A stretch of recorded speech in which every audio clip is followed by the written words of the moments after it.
नमस्कार, स्वागत है आप सबका दिन भर के तमाम बड़ी और अहम खबरों के साथ। मैं हूं कवीन सचान। शुरुआत हेडलाइन से।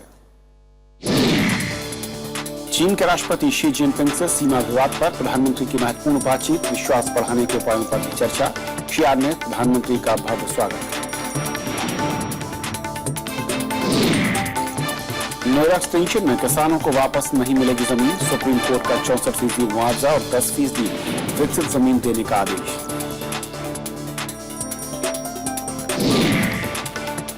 सुप्रीम कोर्ट ने सीवीसी को सौंपा विजिटर डायरी मामले की जांच का जिम्मा, आरोपियों से पूर्व सीबीआई निदेशक रणदीप सिन्हा की मुलाकात को माना गलत।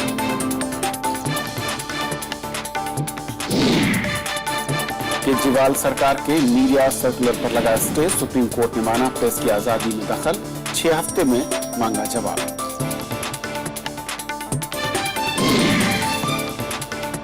काबुल में गेस्ट हाउस पर हमले में भारत के राजदूत के निशाने पर तालिबान ने मिली जिम्मेदारी, 4 भारतीयों समेत 14 की मौत।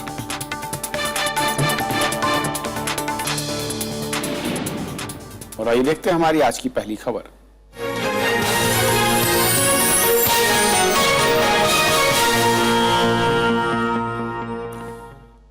चीन दौरे पर गए प्रधानमंत्री नरेंद्र मोदी ने राष्ट्रपति शी जिनपिंग के साथ विश्वास बढ़ाने के उपायों पर चर्चा की। दोनों नेताओं ने सीमा विवाद और दोनों देशों में बहने वाली नदियों पर भी बातचीत की। माना जा रहा है कि इसी के आधार पर कल बीजिंग में दोनों देशों के बीच नए समझौतों पर हस्ताक्षर होंगे। शियान से देर शाम प्रधानमंत्री बीजिंग के लिए रवाना हो गए।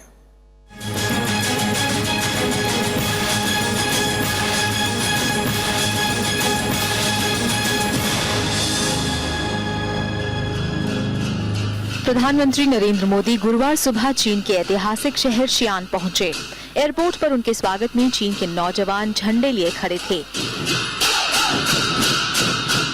वे शियान के टेराकोटा म्यूजियम गए और बौद्ध मंदिर वाइल्ड गूस पैगोडा भी गए। यहां प्रधानमंत्री मोदी ने अपने अंदाज से लोगों का दिल जीत लिया। शियान चीन के राष्ट्रपति शी जिनपिंग का पुश्तैनी शहर है और यहाँ जिनपिंग की प्रधानमंत्री नरेंद्र मोदी से मुलाकात हुई। शांगजी गेस्ट हाउस में दोनों नेताओं के बीच करीब 1.5 घंटे तक शिखर वार्ता हुई। शिखर वार्ता में आतंकवाद से लेकर भारत में चीन के निवेश और व्यापार तक बात हुई। On the political side, strengthening trust, increasing convergence, political issues came up, boundary issues came up, including peace and tranquility on the border, trans-border rivers came up, trade and trade deficit issues came up, improving investment climate.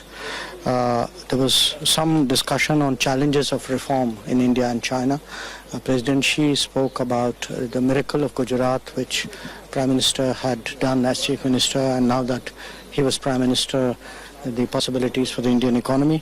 दोनों नेताओं ने सीमा विवाद के मुद्दे पर भी बात की। प्रधानमंत्री मोदी ने हाल ही में पाकिस्तान अधिकृत कश्मीर में चीन के निवेश का मामला भी उठाया। भारत में चीन के राजदूत ने कहा कि बातचीत सकारात्मक माहौल में हुई।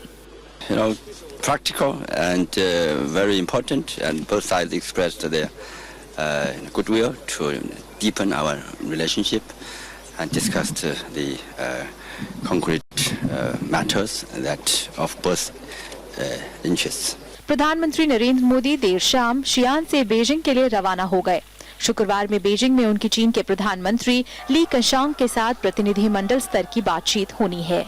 चीनी राष्ट्रपति शी जिनपिंग ने जिस तरह से किसी विदेशी नेता का पहली बार अपने गृह प्रदेश में स्वागत किया, उससे ये स्पष्ट है कि दोनों देशों के नेताओं के बीच नजदीकियां बढ़ी हैं। ये भी स्पष्ट है कि अब चीन भारत को पहले से ज्यादा अहमियत दे रहा है। उम्मीद की जा सकती है कि इन नजदीकियों से विश्वास के नए दरवाजे खुलेंगे। कैमरामैन प्रशांत कर्माकर के साथ अमृता राय, राज्यसभा टीवी के लिए।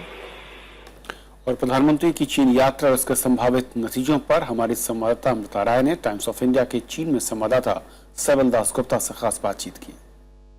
प्रधानमंत्री नरेंद्र मोदी का पहला चीन दौरा आज अगर हम देखें जिस तरह से शुरुआत हुई है और जिस तरह से शियान में उनका स्वागत किया गया और जिस तरह से शी जिनपिंग जो चीन के राष्ट्रपति हैं उनकी प्रतिक्रिया आई, उसे देखते हुए लगता है कि काफी सफल रहा और कई बेहद महत्वपूर्ण मुद्दों पर दोनों के बीच बातचीत भी हुई। आज इस महत्वपूर्ण मौके पर बातचीत करने के लिए हमारे साथ हैं टाइम्स ऑफ इंडिया ग्रुप के रिपोर्टर सैबल गुप्ता। सैबल साहब, आपकी नजर में कितना सफल रहा मोदी का ये? सबसे महत्वपूर्ण बात यह है कि दोनों नेताओं में किस प्रकार का केमिस्ट्री या किस प्रकार का रिश्ता बनता है और किस तरह से वो आदान प्रदान कर सकते हैं एक दूसरे पर, क्योंकि विषय तो बहुत है, 20 है और कई विषय पर कई जटिल विषय भी है। नहीं, आज हम उन जटिल विषयों के बारे में नहीं, आज जो हमें यहाँ पर अंदर उनकी केमिस्ट्री देखने को मिली, जिस तरह से उन्होंने 3 पेज में अपना विजिटर्स डायरी में अपनी बातें कही, या जिस तरह का जेस्चर दोनों के बीच में दिखा, उसे देखकर आप क्या कहेंगे?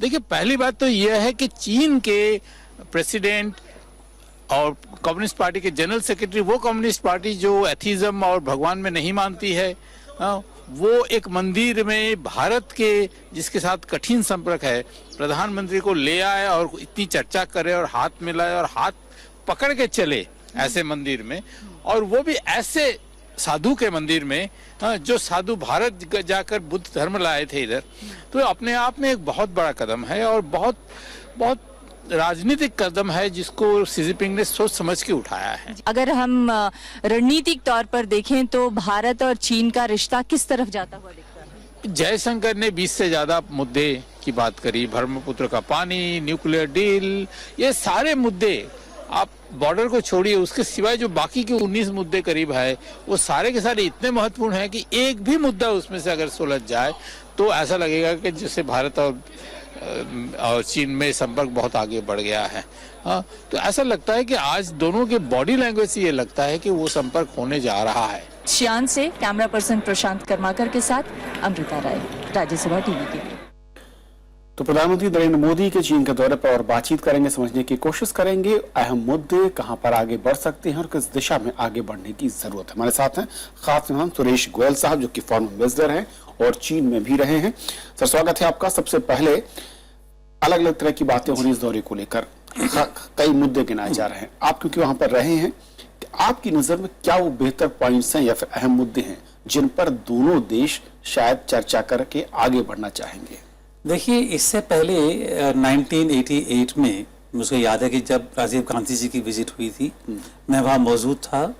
1988 में अगर कहा जाए कि भारत और चीन के रिश्तों की दोबारा एक शुरुआत हो रही थी, और शुरुआत होने के बाद से उसका नतीजा ये है कि काफ़ी हद तक आगे बढ़ गया है। ट्रेड हो गया, $40 बिलियन, इन्वेस्टमेंट की बात कर रहे हैं, यहाँ पर पावर प्लांट में इन्वेस्टमेंट हो रहा है, काफ़ी कुछ हो रहा है।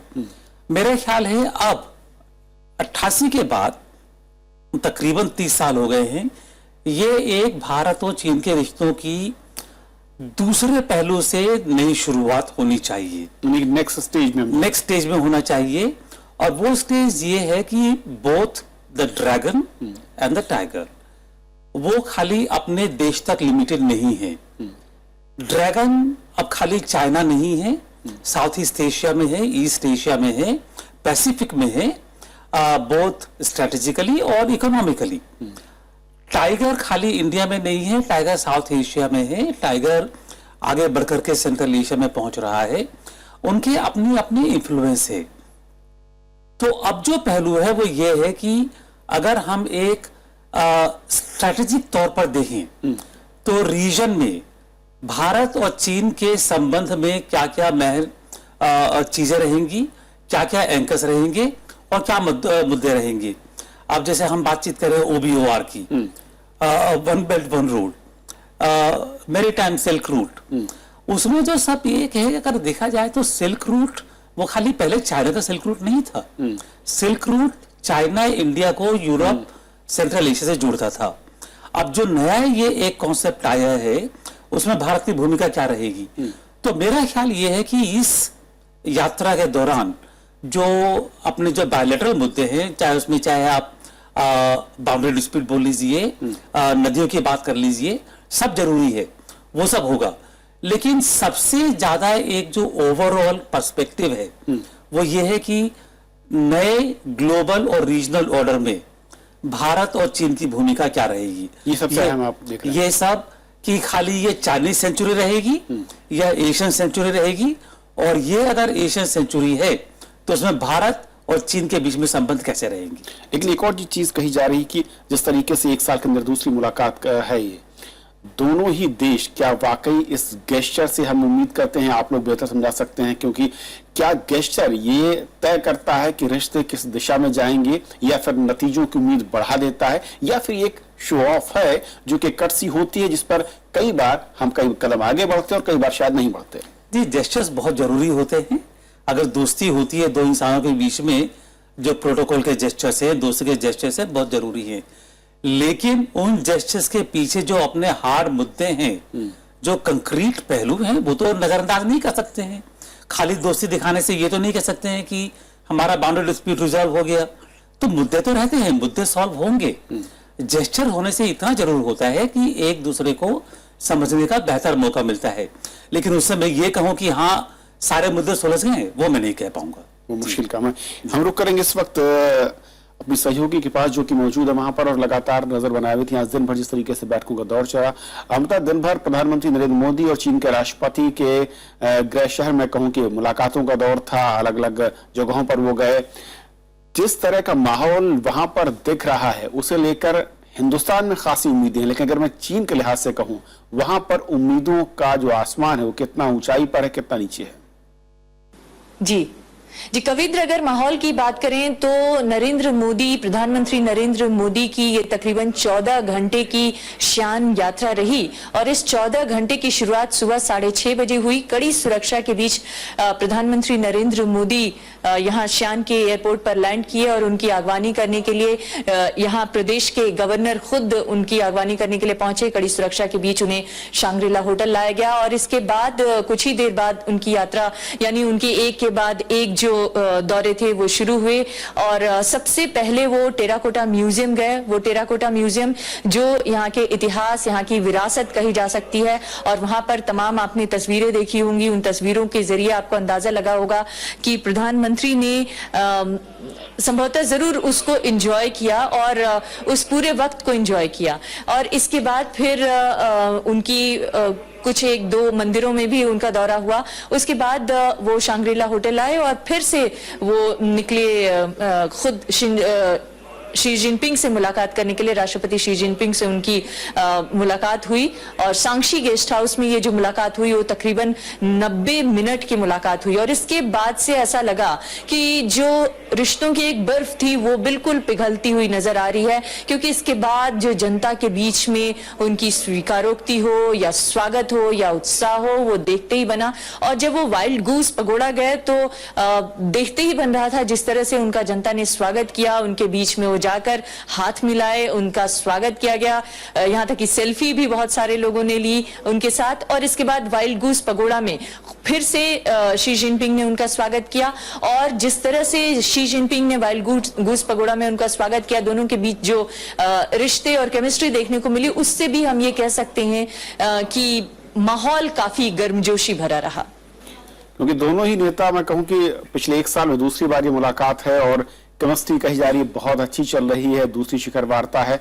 तो क्या ये उम्मीद करें कि जो 20 एजेंडे, 20 बड़े मुद्दे गिनाए गए हैं, क्या उसकी तरफ कल बड़े कदम बढ़ेंगे दोनों देशों के बीच? कुछ नए घोषणाएं, नए नतीजे हम कहें कि हम हासिल कर पाएंगे?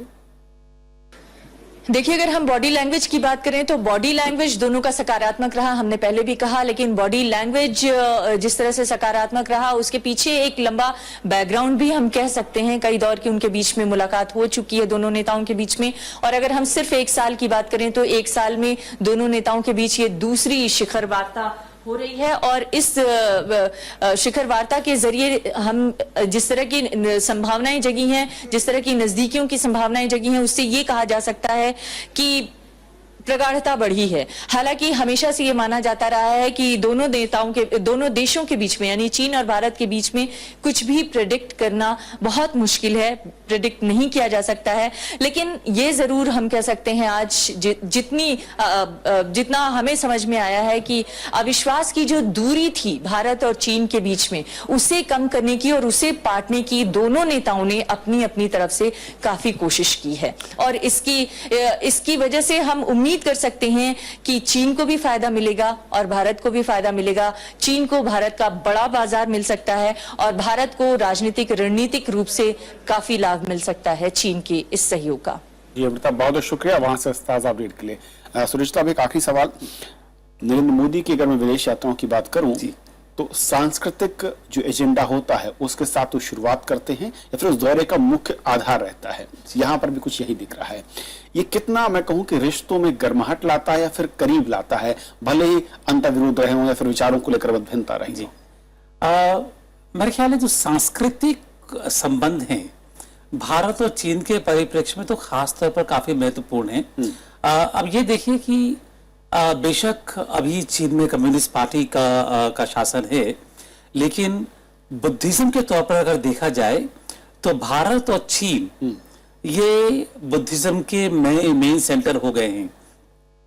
जब यहाँ पर ये ह्यूएन आया, फासिन आए यहाँ पर ये, तो भारत के ज्यादातर मुख्य बुद्धिस्ट के ग्रंथ वो चीन चले गए।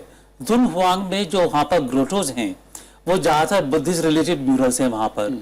तो अगर मान लीजिए बुद्धिज्म के बारे में खास तौर पर स्टडी करना है तो ज्यादातर किताबें जो हैं वो चीनी भाषा में लिखी हुई चीन के पास हैं, हमारे पास खत्म हो चुकी हैं।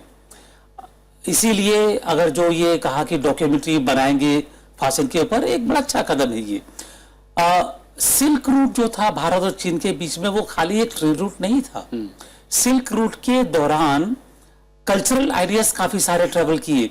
बुद्धिज्म जो ट्रेवल किया भारत चीन से होते हुए सेंट्रल एशिया तक, वो सिल्क रूट के जरूर चले गया।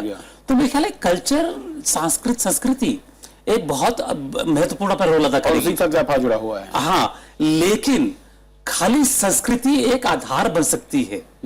संस्कृति से अगर हम ये सोचें कि हमारे संबंध बिल्कुल ही ट्रांसफॉर्म हो जाएंगे तो वो नहीं हो सकते। सुरेश साहब, बहुत बहुत शुक्रिया तमाम मौसम पर बातचीत करने के लिए आपका।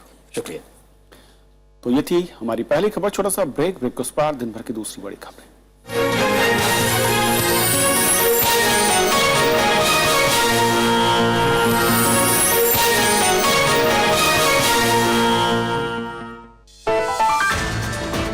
सरकार ने किया मल्टी ब्रांड रिटेल में 51% विदेशी निवेश का रास्ता साफ।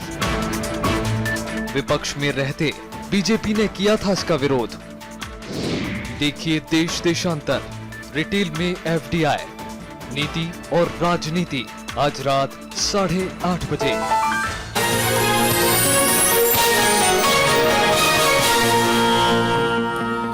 सुप्रीम कोर्ट ने कोयला घोटाले के आरोपियों से सीबीआई के पूर्व निदेशक रंजीत सिन्हा की मुलाकात को गलत माना है। कोर्ट ने केंद्रीय सतर्कता आयोग को मामले की जांच के आदेश दे दिए हैं।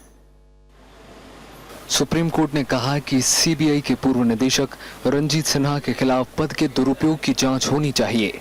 कोर्ट ने माना कि पद पर रहते हुए बिना जांच अधिकारी की मौजूदगी में आरोपियों से मिलना गलत है। ये मामला केंद्रीय सतर्कता आयोग को सुपुर्द करते हुए कोर्ट ने 6 जुलाई तक जांच रिपोर्ट भी मांगी है। सीबीआई डायरेक्टर का अक्यूज लोगों से अपने घर पर मिलना बगैर इन्वेस्टिगेटिंग ऑफिसर के, ये बिल्कुल गलत था और इसलिए ये इसकी आगे जांच करना जरूरी है कि क्या उनके मिलने से इन्वेस्टिगेशन सीबीआई के कॉम्प्रोमाइज हुए या इन्फ्लुएंस हुए। रंजीत सिन्हा पर आरोप है कि उन्होंने गलत तरीके से स्पेक्ट्रम और कोल ब्लॉक हासिल करने वाले आरोपियों से मुलाकात की थी। उन पर कोल ब्लॉक आवंटन की जांच से जुड़ी जानकारियां साझा करने का आरोप भी है। हालांकि अदालत की निगरानी में एसआईटी जांच को सुप्रीम कोर्ट ने खारिज कर दिया है। Fact that these are all recorded would indicate probably it's a factor in Ranjit Sinha's favor because he has met them. In spite of the fact there is a procedure, names will be recorded, names of number of vehicles will be recorded, which possibly is a kind of an extenuating factor. You'll only say that there's an open meeting, nothing much to cover up. He may take this point of view. Supreme court ने वरिष्ठ अधिवक्ता प्रशांत भूषण के खिलाफ शपथ लेकर झूठ बोलने का आरोप भी खारिज कर दिया है। सीबीआई के पूर्व निदेशक रंजीत सिन्हा की कोल स्कैम के आरोपियों से मुलाकात को सुप्रीम कोर्ट ने गलत आचरण माना है। साथ ही साथ अब इस मामले को आगे जांच के लिए सीवीसी को दिया गया है, जिसके बाद कुछ नए तथ्य इस मामले में आने की उम्मीद है। कैमरामैन राजदीप के साथ रविंद्र सिंह शोराण, दिल्ली से राज्यसभा टीवी। दिल्ली सरकार को सुप्रीम कोर्ट ने बड़ा झटका दिया है। कोर्ट ने दिल्ली सरकार के उस सर्कुलर पर रोक लगा दी है जिसमें सरकार के बारे में अपमानजनक खबरें दिखाने वाले मीडिया पर कानूनी कार्रवाई करने की बात कही गई थी। सुप्रीम कोर्ट ने दिल्ली सरकार को फटकार लगाते हुए कहा कि एक तरफ आप अपने आप को आपराधिक मानहानि कानून का पीड़ित बताते हैं और दूसरी तरफ दूसरे लोगों पर कार्यवाही करना चाहते हैं। ये दोनों चीजें एक साथ नहीं चल सकती हैं। सुप्रीम कोर्ट ने बोला कि आप ये दोहरा मापदंड कैसे लगा सकते हैं, और इसलिए उन्होंने बोला कि ये सर्कुलर गैर संवैधानिक लगता है प्राइमा फेसी, और उसको स्टे कर दिया। ब्रॉडकास्ट एडिटर एसोसिएशन ने भी सुप्रीम कोर्ट के फैसले का स्वागत किया और अरविंद केजरीवाल को आगे के लिए नसीहत भी दे दी। अरविंद केजरीवाल मूल रूप से ये जो सरकार ने ये जो ऑर्डर दिया था, नोटिफिकेशन जो आया था, वो अगर आप देखें तो 499 आईपीसी में अगर उन्होंने पढ़ रखा होता एक्सेप्शन नंबर 2, तो वो समझ जाते कि क्यों 65 साल से किसी भी सरकार ने ये हिम्मत नहीं की, क्योंकि ये गैर कानूनी है। लेकिन वही सुप्रीम कोर्ट की रोक के बाद दिल्ली सरकार और आम आदमी पार्टी के नेता भी मीडिया के सवालों से बचते नजर आए। पूरे मामले पर चुप क्यों है? चुप है तो चुप। दिल्ली सरकार के 6 मई को जारी सर्कुलर में कहा गया था कि सरकार की छवि खराब करने के लिए मीडिया खबरें देता है तो संबंधित अधिकारी इसकी शिकायत मुख्य सचिव से कर सकता है। इसके बाद उस मीडिया संस्थान के खिलाफ कानूनी कार्यवाही का विकल्प भी मौजूद रहेगा। अनु दीवान, राज्यसभा टीवी। सुप्रीम कोर्ट ने नोएडा एक्सटेंशन में फ्लैट खरीदने वालों को बड़ी राहत दी है, लेकिन उन्हें घर के लिए अब ज्यादा कीमत चुकानी पड़ सकती है। कोर्ट ने जमीन अधिग्रहण के खिलाफ किसानों की याचिका रद्द कर दी है। हालांकि किसानों को 64% मुआवजे के इलाहाबाद हाईकोर्ट के फैसले को सर्वोच्च अदालत ने बरकरार रखा है। सुप्रीम कोर्ट ने ग्रेटर नोएडा में भूमि अधिग्रहण को रद्द करने से इनकार कर दिया है। कोर्ट ने जमीन अधिग्रहण के खिलाफ यहां के 65 गांव के किसानों की याचिका गुरुवार को रद्द कर दी। नोएडा एक्सटेंशन में फ्लैट खरीदने वालों के लिए सुप्रीम कोर्ट का ये फैसला राहत भरा है। किसानों को राहत देते हुए कोर्ट ने 64% मुआवजे के फैसले को बरकरार रखा है। किसानों को विकसित क्षेत्र का 10% हिस्सा भी मिलेगा। आज सुप्रीम कोर्ट ने 1150 जो पिटीशन थी, जिसमें 850 petition Noida greater Noida authority की थी और 350 के लगभग किसानों की थी, वो दोनों ही तरफ की पिटीशन को डिसमिस कर दिया और ये कहा कि जो इलाहाबाद हाई कोर्ट का फैसला था, जिसमें 10% डेवलपमेंट और 64% एनहेंसमेंट इन कंपनसेशन, उसको बरकरार रखा है। किसानों की अर्जी में कहा गया था कि ग्रेटर नोएडा वेस्ट में जमीन का गैर कानूनी तरीके से अधिग्रहण किया गया है। इसके लिए एनसीआर प्लानिंग बोर्ड से अनुमति नहीं ली गई। दूसरी तरफ नोएडा अथॉरिटी की दलील थी कि इलाके के विकास के लिए जमीन खरीदी गई थी और किसानों के हितों का पूरा ख्याल रखा गया है। कोर्ट के इस फैसले से किसान मायूस हैं। रहेगी बात ये, हम जमीन वापस मांग रहे थे। मकोड़ा, साबेरी वगैरह गांव के अधिग्रहण रद्द हो चुके, जहां पे ऑलरेडी बिल्डरों ने बिल्डिंग बना ली थी। उस बेस पे उनको राहत दी गई थी, क्योंकि औद्योगिक के नाम पे जमीन ली गई और औद्योगिक वजह बिल्डरों को दे दी मोटे पैसे खा के।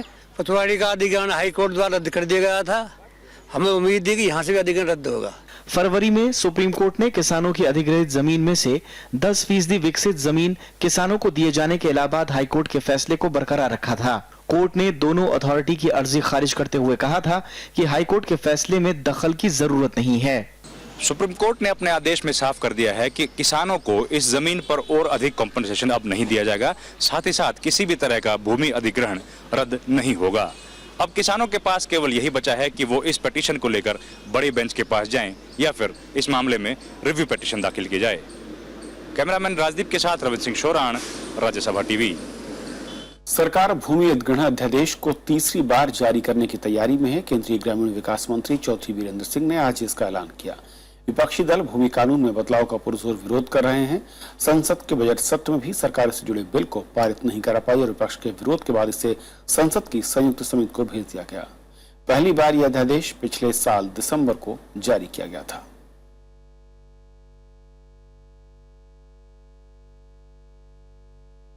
सीपीआई ने जमीन अधिग्रहण विधेयक को संसद की संयुक्त समिति को भेजाने की निंदा करते हुए इस विधेयक को वापस लेने की मांग की है।